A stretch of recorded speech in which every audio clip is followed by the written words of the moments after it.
안녕하세요. 현성 기자입니다. 역사적인 3차 남북 정상회담 보시면서 감격의 눈물을 흘리신 분들도 많으실 텐데요. 오늘은 국제정치 전문가인 노스이스턴 대학교 심원천 박사를 연결해서 3차 남북 정상회담이 갖는 의미를 정리해 보려고 합니다. 심원천 박사님 안녕하세요. 네, 안녕하세요. 평양에서 역사적인 제3차 남북 정상회담이 열렸는데요. 이에 대한 평가를 심원천 박사님에게서 듣고 싶습니다. 네, 2차 싱가포르 북미 정상회담 후 클린턴 대통령이 문재인 대통령의 역할에 대해서 이런 평가를 하셨습니다. 문재인 대통령은 그야말로 천재다. 그러니까 북한 김정은 위원장과 그 다음에 트럼프 대통령의 정상회담을 가능하게 한 그런 천재다. 이렇게 평가를 하셨습니다. 이번 평양 정상회담도 저는 아마 클린턴 대통령의 그런 비유를 제가 지금 하고 싶은데요. 그야말로 꺼져갔던 그 북미 대화의 불씨를 살려낸 그야말로 천재적인 역할을 하지 않았나 이렇게 생각을 합니다. 그리고 이 중재가 아주 성공적인데요. 구체적인 사항은 우리 기자님과 이제 더 대화를 하면 되는데 이 요점은 이런 것 같습니다.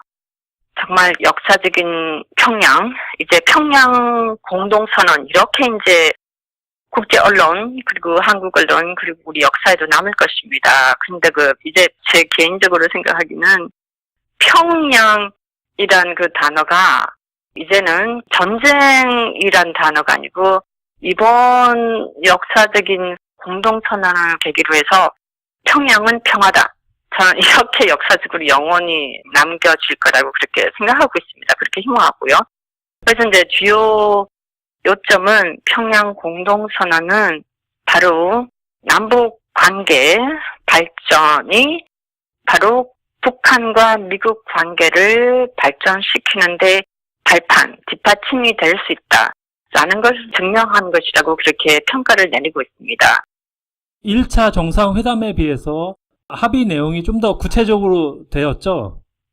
네, 합의 구체적인 내용은 이런 것입니다. 큰 테마는 남북 그리고 한반도를 두 정상이 얘기했다시피 핵 무기와 그리고 핵 위협 없는 그 평화의 터전으로 만들겠다. 그런 것이 이제 큰 테마고 아주 구체적인 것으로는 어떤 분들은 아마 그렇게 중점을 주지 않을지도 모르겠지만 구체적인 건 이겁니다. 저 문제점 뭐냐면은 북미 관계의 그 협상이 교차 상태에 빠진 이유가 뭐냐면은 북한이 싱가포르 북미 회담 이후에 많은 제스처를 함에도 불구하고 미국이 전혀 그에 대한 그런 응답이 없었지 않습니까? 유일하게 미국이 한 것은 그야말로 한미 군사 전쟁 게임 그거를 임시적으로 종결한 건데 그래서 이번에 북한이 파격적으로 한 게 뭐냐면은 동창리 엔진 시험장과 그리고 미사일 발사대 영구적 폐기를 하겠다. 이렇게 이제 북한이 남북이 합의를 했고 그다음 둘째는 뭐냐면은 미국도 상응하는 그런 협력을 할 때 북한은 영변 핵시설을 영구적으로 폐기하겠다라는 의지를 표명한 것입니다. 그 표명을 한 것이 단순히 그런 협정의 한 건 아니라 김정은 국무위원장의 그 육성어로 이제 한반도 핵무기와 핵이 없는 세계를 건설하겠다는 말을 했거든요. 그래서 이것이 바로 그 북미 협상의 그 돌파구를 제기하는 그런 점에 있어서 이번 평양 회담은 아주 역사적이고 구체적인 의미가 있다. 이렇게 이제 평가를 할 수가 있습니다. 네. 제가 조금 덧붙이고 싶은 것은 이런 면에서는 청취하신 분들이 조금 이렇게 좀 지루할지 모르지만은 제가 개인적으로 보기에는 악마는 원래 디테일에 있다고 하지 않습니까? 그런데 이제 디테일을 보면은 제가 생각하는 가장 중요한 것은 그 판문점 이행위안 군사 분야 합의서에서 저는 아주 많은 발전을 이루었다고 생각합니다. 그러니까 예를 들면 한반도 전쟁이 그 위기의 가장 큰 요소가 뭐냐면 물론 핵전쟁 위기도 있지만은 그러면 우리가 그 국경에서 그 군사 분계선에서 일어나는 그런 충돌 그런 그 위험이잖아요. 네. 그래서 이번 같은 경우는 보세요. 한마디로 어떻게 했냐면은 지상, 해상, 공중 거기에서 전혀 포성 없는 그런 한반도. 그다음 분사 분계선에서 기준이상 10km 이내 완충지대. 예를 들어서 우리가 서해, 동해 한번 보세요. 거기서 80km 내에 그리고 완충지역. 그 다음에 군사 공개성 우리 DMZ에서 상공 비행을 금지한다. 그러니까 이건 한마디로 그러니까 비무장지대를 그야말로 충실하게 비무장을 하겠다. 그러니까 한반도를 그야말로 그런 지역에서 완전히 화약고가 아닌 그냥 평화 지역으로 만들겠다. 이런 점에서 그러니까 한마디로 말하자면 군사적 긴장을 완화하고 우발적 충돌을 막는 남북이 최소한 약속을 했다. 이런 점에서 저는 아주 높은 평가를 하고 싶습니다. 그래서 이런 점은 미국은 별로 그렇게 관심을 안 가질지 모르지만 저희들에게서 저 같은 경우는 뭐 조카가 비무장지에서 DMZ에서 거의 2년 넘게 근무한 그런 경험도 있는데 그런 생각에서 이런 판문점 군사분야 합의가 저는 참 아주 높이 평가할 수 있다 이렇게 개인적으로 생각하고 있습니다. 네, 사실 저도 비무장지대에서 2년 근무했습니다. 아, 그렇습니까? 네. 아, 네. 자, 이 남북 정상회담에 대한 국내 반응은 찬성 의견이 80%가 넘는데요. 자, 네. 미국 쪽의 반응은 어떤가요? 특히 미국 정치권의 반응이 궁금합니다. 정말 미국 정치권은 첫 번째 저는 아주 개인적인 경험을 말씀드리고 싶은데요. 세 가지로 나눴습니다. 첫째 가장 중요한 거는 물론 트럼프 대통령이죠. 근데 트럼프 대통령은 현재까지는 보니까는 트럼프 대통령이 보는 우리 그 한반도 평화 프로세스에 대해서 아직까지도 그렇게 아주 긍정적으로 보는 것 같고, 근데 문제는 제가 보니까 미국의 의회와 언론, 영리 언론, 그리고 미국 군산복합체, 이런 사람들은 워낙 그 한반도의 그 분단 체제에서 많이 도움을 받았고, 그리고 미국 내, 그러니까 한국에 무기를 수출해야 하는 그런 군산복합체, 이런 사람들이 이익을 인해서 그야말로 한국에, 예를 들어서 우리가 최근 여론조사 보면은 거의 80% 넘는 한국 사람들은 이번 평양 정상회담을 긍정적으로 평가하는 반면에서 미국의 평가는 아직까지도 저는 생각하기 중립 아니면은 그 냉소적이다. 근데 미국의 보통 시민들은 저 개인적으로 봐서는 한반도 평화 프로세스에 대해서 굉장히 긍정적으로 평가를 하고 있습니다. 그런데 문제는 바로 언론에 영향을 미치는 그런 사람들의 여론입니다. 그리고 이런 사람들은 그야말로 북한이 완전한 비핵화를 하지 않는 이상 전혀 미국은 그 어떤 행동도 그러니까 어떤 협조도 하지 않았다. 이런 아주 극한 입장을 하고 있기 때문에 지금 우리 한국으로 봐서는 우리 국민들은 그런 미국 현실을 그것을 직시를 하고 있어야 한다는 그런 생각이 들고 있습니다. 아주 참 유감스러운 느낌입니다. 네, 알겠습니다. 미국 일반 시민들은 지지를 해도 전문가들은 네, 아직 그렇죠. 굉장히 회의적인 느낌이다 이런 말씀 같습니다. 네, 특히 이번 같은 경우는 지금 이제 대부분 비평가들, 전문가들 동감을 하는 이유가 뭐냐면은 이제 모든 것은 트럼프에 달렸다, 미국에 달렸다고 하고 있거든요. 북한은 할 만큼 했다. 근데 지금 저 문제가 뭐냐면 북한은 단계적인 비핵화 조치를 요구하고 미국은 단계적인 상응 조치를 꺼려하는 반대하죠. 입장이거든요. 네, 그래서 국무부 같은 대변인도 비핵화 없이는 어떤 것도 일어날 수 없다. 비핵화가 먼저 이루어져야 한다. 그렇게 하는데 지금 우리 입장으로서는 남북한은 아주 굉장히 지금 분명한 스텝을 얘기를 하고 있거든요. 예를 들면 종전선언 먼저 하고 그 다음에 평화협정 체결, 그 다음에 평화협정 이행, 그 다음에 평화체제. 근데 여기서 이번 문재인 대통령께서 이번 이제 유엔 총회도 지금 참석하려고 이번 추석도 지금 못 하시고 지금 오시는데 미국은 그 아직 기본적인 첫 스텝인 종전선언도 지금 현재로는 거부를 하고 있는 입장이거든요. 그 문제도 있고 그 다음 문제는 뭐냐 하면은 가장 중요한 문제가 이거예요.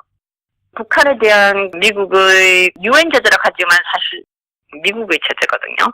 북한에 대한 대북 제재, 경제 제재, 이거는 사실 단순한 제재가 아니라 그야말로 우리 영어로만 임바고라고 할 만한 그런 상태인데 여기서 이제 북한이 어느 정도 비핵화의 의지를 보였으면은 그 유엔 그리고 미국이 단기적인 그 유엔 제재를 완화, 변경을 해야 한다는 게 아주 이성적인 것 같습니다.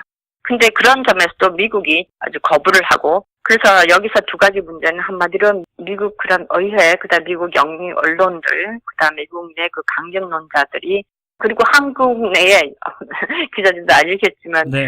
한국 내에 그런 우리 한국당 그다음에 뭐 나경원 이 사람들 분들이 지금 현재 우리 한반도 평화 프로세스에 지금 가장 큰 걸림돌이 되지 않나 이렇게 지금 보고 있습니다. 개인적으로는. 네.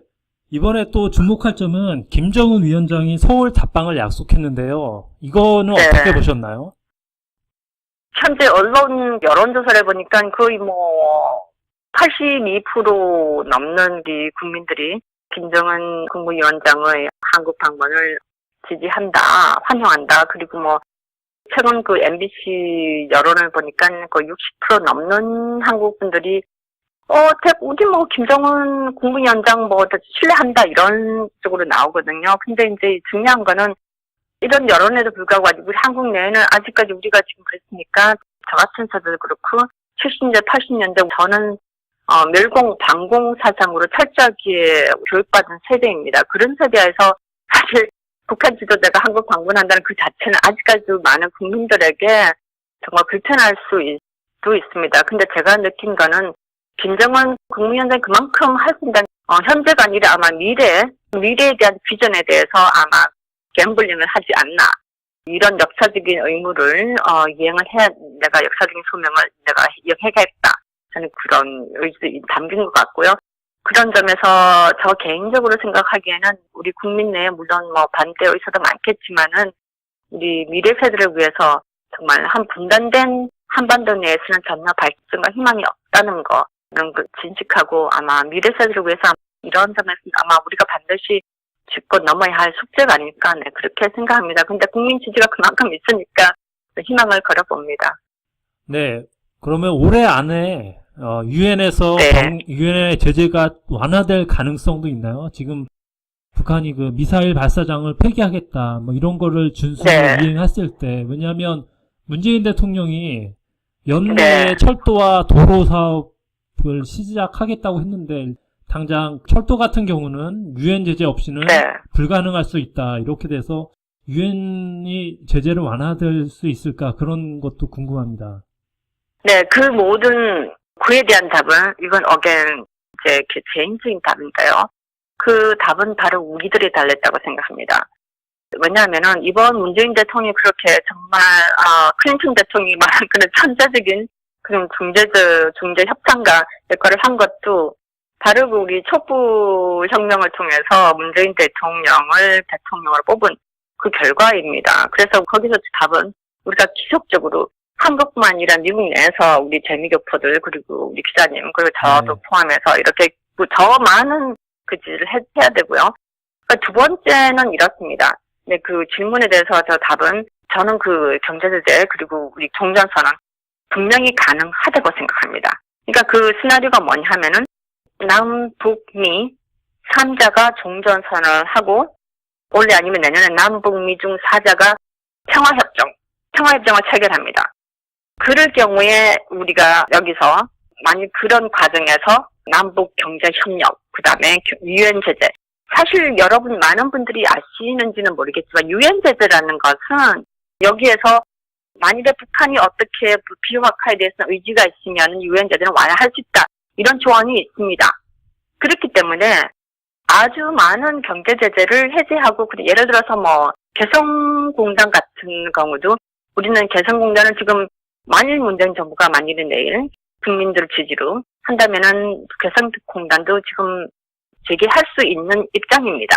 그리고 남북 철도 거기도 이제 유엔 제재의 사항에서 포함되지 않기 때문에 거의 뭐 200개 조항 넘게 유엔 제재에 포함되지 않는 그 사항들이 있습니다. 그래서 그런 경제 협력에 대해서 우리가 충분히 결과를 낼 수가 있습니다. 근데 저 문제는 그야말로 다시 말해서 아까 말씀드렸다시피 국민들의 아주 압도적인 지지, 국내뿐만 아니라 그 미국 내에서도 우리 재미교포들 우리 압도적인 지지가 있으면 반드시 이것은 저는 아마 가능할 수 있지 않을까 이렇게 지금 생각하고 있습니다. 네, 알겠습니다. 신문초 박사님 오늘 인터뷰 감사합니다. 네, 고맙습니다. 네.